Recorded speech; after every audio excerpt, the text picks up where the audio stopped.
The morning my wife asked for an open marriage, I was elbow deep in a clogged garbage disposal, fishing out what appeared to be half a lemon in somebody's wedding ring. Not ours. We'd pawned mine years ago during a rough patch. The ring was probably from the previous owners, trapped in the pipes like a bad omen waiting to surface. "Nick, we need to talk," Tara said from the kitchen doorway. I hate those 4 words. Nothing good ever follows them. Not, "We need to talk about winning the lottery," or, "We need to talk about your sudden inheritance from a rich uncle." It's always something that's going to cost you, money, dignity, or both. "Can it wait?" I asked, twisting the wrench one more time. "I'm kind of busy saving us a $200 plumber's bill." "No, it can't wait." Her voice had that edge to it, the one she used at work when she was about to fire someone from HR. I'd heard her practice it enough times. I pulled my arm out of the disposal, wiped my hands on a rag that was already beyond saving, and turned to face her. Tara was dressed for the office. Charcoal pencil skirt, cream blouse, hair pulled back in that severe bun that made her look like a librarian in a movie. The kind who takes off her glasses and suddenly becomes beautiful. Except Tara didn't wear glasses, and she'd been beautiful once without any movie tricks. Now she just looked tired and calculating. "I want an open marriage," she said. "Or I'm filing for divorce." I stared at her for a long moment, waiting for the punchline. When none came, I laughed. Not because it was funny, but because the alternative was throwing something. "You're serious? Completely?" She crossed her arms, defensive already. "We haven't had sex in 4 months, Nick. We barely talk. When's the last time we did anything together besides argue about whose turn it is to take out the trash?" "Last Tuesday," I said. "We went to your mother's for dinner. That was together." "That doesn't count." "It counted when I had to listen to your brother, Sean, drone on about his new Mustang for 45 minutes while you and your mom gossiped in the kitchen." She flinched at the mention of Sean, which should have been my first clue, but I was too busy being angry to notice. "This isn't about Sean," she said quickly. Too quickly. "This is about us, about what we've become. We're roommates who share a mortgage, Nick. That's it. And your solution is to sleep with other people? My solution is to either open up our marriage or end it. I'm giving you a choice." The funny thing about choices is they're rarely as simple as they sound. Option A, let your wife screw around while you sit at home watching Netflix and eating microwave dinners. Option B, lose half of everything you own in a divorce and still end up watching Netflix and eating microwave dinners, just in a crappier apartment. I thought about it for exactly 3 seconds. "Okay," I said. "Let's open it." The shock on her face was worth every awful thing that was about to happen. Her mouth actually fell open like a cartoon character. She'd expected me to fight, to beg, to do something dramatic. Instead, I just agreed to her insane proposal, and she had no idea what to do with that. You're okay with this?" "Sure," I lied. "You're right, we're not happy. Maybe this is what we need." I could see her mind working, trying to figure out if I was serious or setting some kind of trap.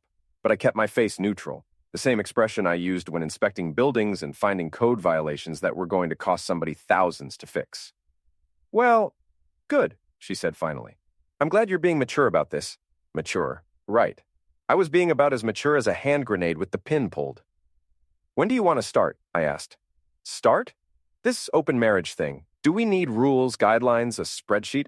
She actually blushed. Tara, who could fire people without blinking, was blushing. "I thought we'd figure it out as we go," she said. "Sure, sounds great. I'll just head to the office then. We can talk more tonight." I brushed past her, grabbed my keys from the hook by the door, and left her standing in the kitchen looking confused and vaguely guilty. The guilt part was new. I filed it away for later. My truck, a beat-up Ford F-150 that had seen better decades, started on the 3rd try.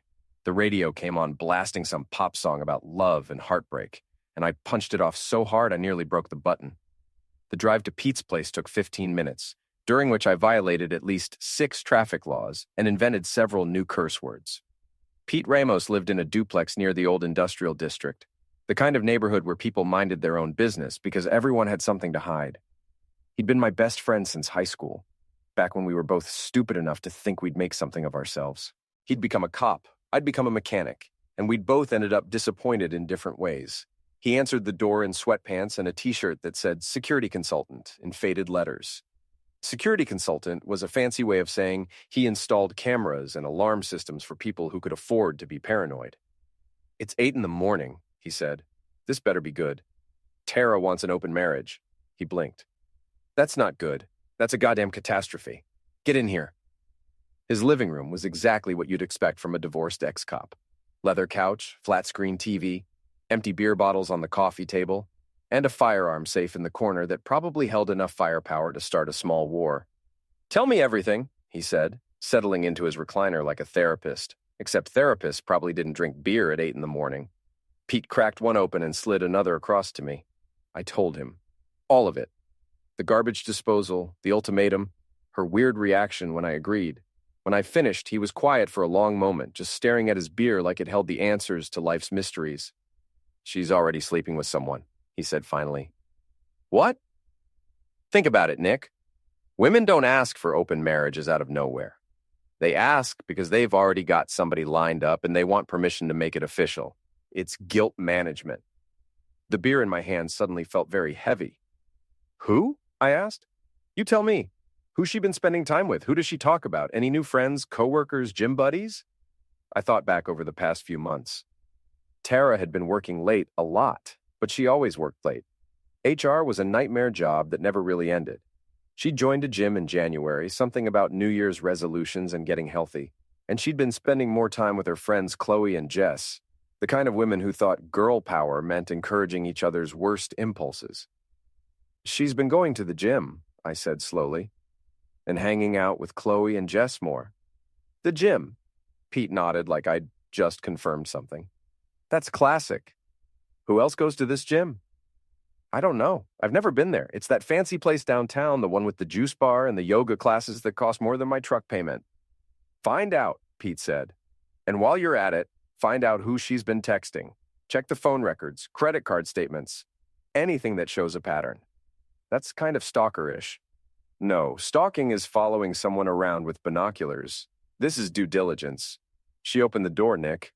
You're just walking through it." He had a point. A terrible, legally questionable point, but a point nonetheless. "What do I do when I find out?" I asked. Pete smiled, and it wasn't a nice smile. It was the smile of a man who'd seen enough of humanity's dark side to know exactly how low people could go. "Then," he said, "we make her regret ever asking." I went home that night with a plan. Not a good plan, but a plan nonetheless. Pete had given me the number for a buddy of his, a private investigator named Linda Cho, who specialized in what Pete called domestic situations. Translation: she caught cheating spouses for a living. But first, I had to survive dinner with Tara. She'd ordered Chinese food, which was her way of apologizing without actually apologizing. We ate in silence, the kind of uncomfortable quiet that makes you hyper-aware of every sound. Chopsticks clicking, the hum of the refrigerator, the distant bark of a neighbor's dog. "So," she said finally, pushing lo mein around her plate, "have you thought about it?" "About what?" "The open marriage, the rules we should have." I set down my chopsticks carefully. "What kind of rules did you have in mind?" "Well, obviously we should be discreet. No bringing people home, no one from our immediate friend group, and we should be honest with each other." The irony of that last one nearly made me laugh. "Honest," I repeated. "Right. So if I meet someone, I should tell you?" "Yes, and I'll tell you." She was looking at her food, not at me, which told me everything I needed to know. "Have you already met someone?" I asked. The pause was just a fraction too long. "No, of course not. This just happened this morning." Liar. Pete was right. She already had someone lined up. "Okay," I said. "Then I guess we're doing this." "You're really okay with it?" She looked up now, searching my face for something. Anger, maybe. Jealousy. But I'd spent years doing building inspections, keeping my expression neutral while telling people their dream home was a money pit. I could do neutral. "Sure," I said. "Why wouldn't I be?" That night, after Tara went to bed, I sat in the garage with my laptop and started digging. Our phone records were easy. We had a shared plan, and I had the login information. I pulled up the last 3 months and started looking for patterns. There were a lot of calls to Chloe and Jess, which wasn't surprising. But there was also a number that appeared with increasing frequency starting in January, right when she'd joined the gym. The calls were short, mostly during work hours or late at night when I was asleep. I ran the number through a reverse lookup site. Sean Daly, age 40, worked at the same company as Tara, in a different department, married.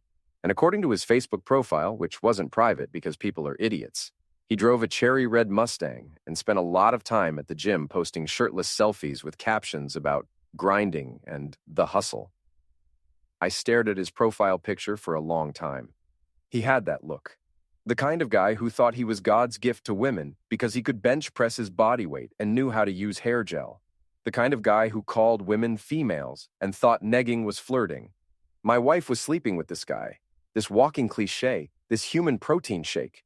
The rage that hit me was so intense I had to close the laptop and walk away before I did something stupid like punch a wall. Instead, I went back inside, poured myself 3 fingers of whiskey, and called Pete. "It's 11 at night," he answered. "This better be good." "Sean Daly," I said. "That's who she's screwing." "How do you know?" I told him about the phone records, the Facebook profile, the timeline that matched up perfectly with Tara's sudden interest in fitness. "Okay," Pete said, suddenly alert. "Okay, that's good. That's actionable. You call Linda yet?" "Not yet." "Do it tomorrow, and Nick, don't do anything stupid. Don't confront him, don't confront her, just gather information. We need to be smart about this." "I'm always smart," I said. "You're drinking whiskey at 11 on a Tuesday. That's not smart." He had a point. The next morning, I called Linda Cho from my truck during lunch break. She had a voice like gravel and honey, rough but somehow reassuring. "Pete told me you might call," she said. "He gave me the basics. Your wife wants an open marriage. You think she's already cheating." "I know she's cheating. Sean Daly. They work together." "Okay. What do you want from me?" "Everything. Where they go, what they do, how long it's been going on. And I want dirt on him. The kind of stuff that ruins lives." There was a pause. "That's going to cost you." "How much?"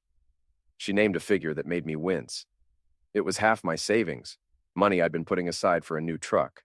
But what good was a new truck if I was sleeping in it after the divorce? "Fine," I said. "When can you start?" "I already have. Pete sent me the basics last night. I'll have a preliminary report in 3 days. 3 days. I could survive 3 days. Except I couldn't just sit around waiting. That night, when Tara said she was going to the gym, I followed her. Not in my truck. That would have been too obvious. I borrowed Pete's Honda Civic, a boring gray sedan that was invisible in traffic. The gym was in a converted warehouse downtown, all exposed brick and industrial lighting. Through the front windows, I could see rows of treadmills and weight machines, and people who looked like they'd been photoshopped into real life. Tara's car was in the parking lot. So was a cherry red Mustang. I sat there for 2 hours, watching the entrance, feeling like every kind of fool. Other people came and went, soccer moms in yoga pants, young guys in tank tops, elderly couples in matching tracksuits. But Tara didn't come out. Finally, at 9 o'clock, the doors opened and she emerged. She wasn't alone. Sean Daly was with her, his hand on the small of her back, leaning in close to say something that made her laugh. They walked to her car together and he kissed her. Not a friendly peck. A real kiss. The kind that made me grip the steering wheel so hard my knuckles went white. Then he got in his Mustang and drove away, and she got in her car and headed home. And I sat there in Pete's Civic trying to remember how to breathe. When I got home 20 minutes later, she was in the shower. I could hear her singing, actually singing, like she didn't have a care in the world. I went to the garage and pulled out my old high school yearbook. I don't know why. Some masochistic impulse to remember when things were different. There, on the inside cover, was Tara's handwriting from senior year. "Forever, no matter what. Love you always, T." Forever had lasted 23 years. Not bad, I guess. Some people don't even get that. I closed the yearbook and made a decision. If Tara wanted open season on our marriage, fine. But she was about to learn that hunting season goes both ways. And I was done being the prey. Linda Cho's preliminary report arrived via encrypted email 3 days later. I read it in my truck during lunch, parked in an empty lot behind a closed-down factory. The affair had been going on since January, 4 months. They'd been careful at first, meeting at the gym, grabbing coffee, keeping things professional. But by March, they'd graduated to a cheap motel on Route 9, the kind of place that rented rooms by the hour and didn't ask questions. Sean Daly was married to a woman named Megan, a kindergarten teacher who apparently had no idea her husband was spending his lunch breaks with my wife. They had 2 kids, both under 10. His social media was full of family photos and inspirational quotes about loyalty and integrity, which would have been funny if it wasn't so pathetic. But the real gold was in the second part of Linda's report. Sean had a side hustle that his employer definitely didn't know about. He'd been stealing client contact lists from the company database and selling them to competitors. Not enough to trigger an audit, but enough to be seriously illegal if anyone found out. I forwarded the report to Pete with a single question. How do we use this? His response came back in under a minute. Carefully, meet me tonight. Pete's duplex had become our unofficial war room. He'd set up a whiteboard in his living room with photos, timelines, and notes in red marker. It looked like something from a cop show, which made sense since Pete had been a cop. Here's what we know, he said, tapping the board with a marker. Tara and Sean have been screwing around for 4 months. They're careless. Same motel, same times, predictable patterns. Sean's dirty. He's stealing from his company. And Tara asked for an open marriage because she wanted permission to keep doing what she's already doing. So what's the play? I asked. We make them both lose everything. Job, reputation, marriage, all of it. But we do it legally and we do it smart. No violence, no property damage, nothing that gets you arrested. How? Pete smiled. We start small, embarrass them, make them paranoid, then we escalate until they crack. Give me specifics. He turned to the whiteboard and drew a circle around Sean's photo. First target, pretty boy's precious Mustang. You're a mechanic. What's the most annoying thing you can do to a car that's not technically illegal? I thought about it. Disconnect the battery, loosen the gas cap so the check engine light comes on, put a potato in the exhaust pipe. But that's kid stuff. Kid stuff is perfect. We're not trying to destroy it. We're trying to make him crazy, make him think someone's messing with him, but he can't prove it. And Tara? We go social. You said she's been hanging out with Chloe and Jess, right? The enablers? Yeah. Time to find out what they really think. I've got a buddy who does audio surveillance. Totally legal if it's in your own home. We plant some bugs, invite them over for girls' night, and record everything. It was sneaky, underhanded, possibly unethical. I love it, I said. The next night, I told Tara I was going fishing with Pete. A lie, but she didn't question it. She immediately invited Chloe and Jess over for wine and gossip. I'd planted 3 small recording devices in the living room that afternoon, hidden in picture frames and behind books. Pete was monitoring from his car down the street, recording everything. I sat in Pete's duplex, listening through headphones as my wife and her friends got progressively drunker and more honest. So, how's the open marriage thing going? Chloe asked. She had one of those voices that always sounded like she was asking for gossip. Amazing, Tara said. Nick just agreed to it. No fight, no drama. I think he's actually relieved. Or he's planning something, Jess said. She was the suspicious one, the friend who always assumed the worst about everyone. For once, she was right. Nick, please. He can barely plan dinner. He's not smart enough to plan revenge. That stung more than I wanted to admit. So you're still seeing Sean? Chloe asked. God, yes. It's so much better when you're not married to them, you know? There's no pressure, no expectations, just fun. Doesn't his wife suspect anything? Jess asked. Megan? No, she's too busy with the kids. Besides, Sean says she's boring. All she talks about is school fundraisers and Pinterest projects. They laughed. All 3 of them, laughing about destroying 2 marriages like it was a joke. You should get as much as you can out of Nick before you file for real, Chloe said. Make him think everything's fine, then hit him with the divorce papers. That's what I did with my ex. That's the plan, Tara said. I'm giving it 6 months, maybe a year. Let him think we're working on things. Then I'll file, take half of everything, and move in with Sean. The recording continued, but I'd stopped listening. Pete was saying something, but I couldn't hear him over the ringing in my ears. She'd been planning this. The open marriage wasn't about saving our relationship. It was about positioning herself for the divorce. About making me look like the bad guy who couldn't handle a modern arrangement. Nick? Pete's hand on my shoulder. You okay? No, I said, but I will be. I spent the next week planning, not impulsively, not emotionally, but methodically. Pete helped, and so did Linda, who turned out to have a vindictive streak that matched my own. Phase 1 was simple, make Sean paranoid. I followed him to the gym one morning and loosened his gas cap while he was inside. The check engine light came on during his drive to work. 2 days later, I did it again. Then I disconnected his battery in the office parking lot. Small things, annoying things, things that made him waste time and money at the mechanic. Phase 2 was more creative. I created a fake dating profile using Tara's photos. Nothing explicit, just pictures from her Facebook. I listed her as newly open to new experiences and included her work email. Within a day, she was getting messages from dozens of men. Her confusion was beautiful. Phase 3 was where things got interesting. Linda had been digging deeper into Sean's business dealings, and she'd found something big. He wasn't just stealing client lists, he was selling them to a specific competitor for cash payments that he wasn't reporting to the IRS. It was tax evasion, fraud, and corporate espionage all rolled into one. "This is enough to get him fired and possibly prosecuted," Linda said. "What do you want to do with it?" "I want to hand it to his boss," I said. "But not yet. First, I want him to know someone's watching." We started small. I sent Sean an anonymous email with a single client name, one he'd sold. No explanation, no threat, just the name. 3 days later, I sent another, then another. According to Linda, who was monitoring his social media, Sean was losing his mind. He'd posted vague status updates about fake friends and snakes in the grass. His wife had commented, asking if everything was okay. He'd deleted the posts. Meanwhile, Tara was dealing with her own problems. The dating profile messages had escalated to phone calls at work. Someone had shown up at her office asking for her by name, claiming they'd met online. She'd filed a complaint with IT about harassment. At home, she was distant and distracted. We barely spoke. She spent most evenings in the bedroom with the door closed, probably texting Sean, probably trying to figure out what was happening. Good. Let her wonder. The confrontation came on a Friday night. I'd arranged it carefully, told Tara I'd be working late, then showed up at the downtown bar where she and Sean were meeting. Pete came with me for backup. They were in a corner booth, sitting close, his hand on her thigh. When I walked up to their table, the look on Tara's face was worth everything.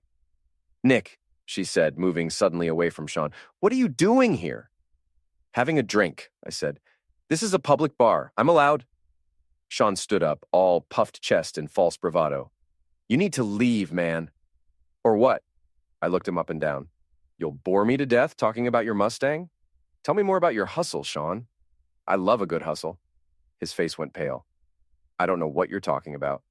"Sure you don't." I smiled. "Enjoy your evening, both of you." I walked away before either of them could respond. Pete followed, grinning. "That was beautiful," he said once we were outside. "Did you see his face?" "Yeah," I said. "Now we wait for them to panic." They panicked beautifully. That night, Tara came home at midnight, furious. "What the hell was that?" she demanded. "What was what?" "You showing up at the bar, bothering us?" "I wasn't bothering anyone. I was having a drink. You're the one who was there with your coworker. Kind of inappropriate, don't you think? We were just talking." "Right, talking. Is that what we're calling it now?" She stared at me, and I could see her trying to figure out how much I knew. Not enough to accuse her directly, apparently, because she just shook her head and went to bed. But the damage was done. The seeds of paranoia were planted, and I was just getting started. The final phase began on a Tuesday morning, when Sean's boss received an anonymous package. Inside was a USB drive containing copies of every client list Sean had stolen, along with bank records showing the cash payments he'd received. The cover letter was simple. "Thought you should know what your employee is doing with company property." Linda had done the work. I'd just provided the motivation. By noon, Sean was suspended pending investigation. By evening, it was all over the office. Tara came home looking like she'd aged 10 years. "Did you hear about Sean?" she asked. "Should I have?" "He got suspended. They think he was stealing." "Was he?" She didn't answer, which was an answer in itself. The next day, I put phase final into motion. I'd spent weeks planning it, gathering evidence, preparing for this moment. Now it was time. I invited everyone. Tara's parents, her friends, our neighbors, even Sean and his wife Megan. The invitation said it was a marriage celebration party, a chance to show everyone how well our open marriage was working. Tara tried to talk me out of it. "This is crazy, Nick. We can't have a party right now." "Why not? You wanted openness. Let's be open." She couldn't argue without revealing too much, so she agreed, reluctantly. The party was on a Saturday afternoon. I'd set up speakers in the backyard, arranged chairs, even hired a bartender. Pete helped with the technical setup. Hidden cameras, microphones, a projector screen that faced the yard. People started arriving at 2. Tara played hostess, smiling and greeting everyone, pretending everything was fine. Sean showed up late, looking nervous. Megan was with him, holding his hand, clearly confused about why they'd been invited. At 3 o'clock, I called for everyone's attention. "Thanks for coming," I said, standing in front of the projector screen. "I wanted to gather everyone here today to celebrate honesty, openness, the truth." Tara's face went white. She knew. Somehow, she knew. "You see, my wife asked me for an open marriage a few months ago. She said she wanted honesty between us. So I'm giving her exactly that." I pressed play on the laptop. The first video was from the motel parking lot, Tara and Sean kissing, his hand sliding under her shirt. The timestamp showed January 15th, weeks before she'd asked for the open marriage. Gasps from the crowd. Tara's mother covered her mouth. Sean tried to leave, but Pete was blocking the exit. The second video was from their lunch dates, their gym sessions, their parking lot makeouts. 4 months of affair, all documented, all time-stamped. The third video was the audio from girls' night, Tara and her friends laughing about the plan, about taking me for everything, about how I was too stupid to see it coming. "You want it open," I said, looking directly at Tara. "Here's open." The crowd erupted. Tara's mother was crying. Her father looked ready to kill someone. Megan had turned on Sean, screaming, hitting him with her purse. Neighbors were filming on their phones. "Wait," Tara said, trying to salvage something. "Nick, this isn't what? Isn't you planning to divorce me and take everything? Isn't you and Sean plotting behind my back for months? Which part isn't true, Tara?" She had no answer. "And Sean," I continued, turning to him, "tell everyone about your side business, the one where you steal from your company and commit tax fraud. Oh, wait, your boss already knows. Check your email." Sean's phone buzzed. He looked at it, and whatever he saw there made him go gray. "You're insane," Tara said. "This is harassment. This is legal," I interrupted. "Every recording was made with my consent in my own home or in public spaces. Every document was obtained legally. You wanted to play games, Tara. You just didn't expect me to know the rules." The party dissolved into chaos. Tara's friends left without a word. Her parents took her aside for what looked like a very uncomfortable conversation. Sean and Megan were screaming at each other in the driveway. Neighbors were gossiping, phones out, already spreading the story. By evening, it was all over social media. By Monday, Tara had been put on administrative leave from work, not for the affair, but because the publicity was affecting the company's reputation. Sean was fired outright, and Megan had filed for divorce. Tara moved out on Wednesday. She tried to take half of everything, but the prenup we'd signed years ago, the one she'd forgotten about, protected most of my assets. The house was mine. The savings were mine.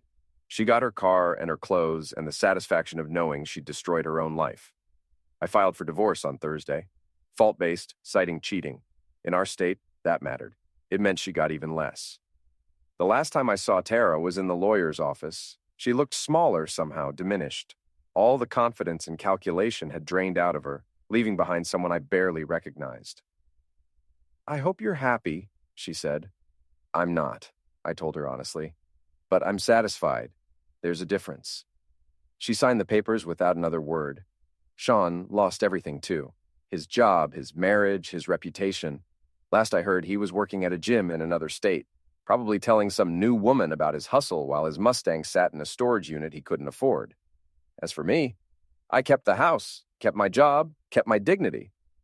Pete and I still meet up for beers, and Linda sends me a Christmas card every year with a note that says, "Thanks for the referral business. Your story brought in 6 new clients."